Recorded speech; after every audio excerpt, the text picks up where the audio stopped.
In this video tutorial we are going to take a look at Elementor editor, step by step. So let's get started. So from your WordPress dashboard, go to Pages and select Add New. Here first enter your page title, then publish it with this Publish button. So now the page permalink is created. On right, we have page attributes. From here, select your template. We have all these options. Select Elementor Full Width. Then click on this Update button. Now you get this Edit with Elementor button. Let's open this link in the new tab. So this is how your page looks like as of now. Back on WordPress, click on this Edit with Elementor button. So this is Elementor Editor. On left we have basic editing options. Let's click on this plus button and then select your page structure.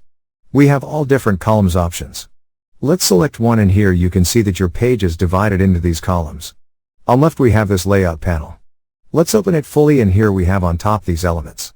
Drag and drop the one you want to use, then from here you can also edit your text, change its alignments, etc. Again click on this plus button and select one structure. You can also remove this section from this close button. Once done, click on this update button. You can directly drag and drop the elements from here, like select video. So now you can place your video over here. Similarly, you can try this with images and more. Thank you for watching. Struggling with WordPress? WP Learning 101 is your solution. Our free training is perfect for WordPress beginners. Click the link below to join WPLearning101.com and start mastering WordPress today.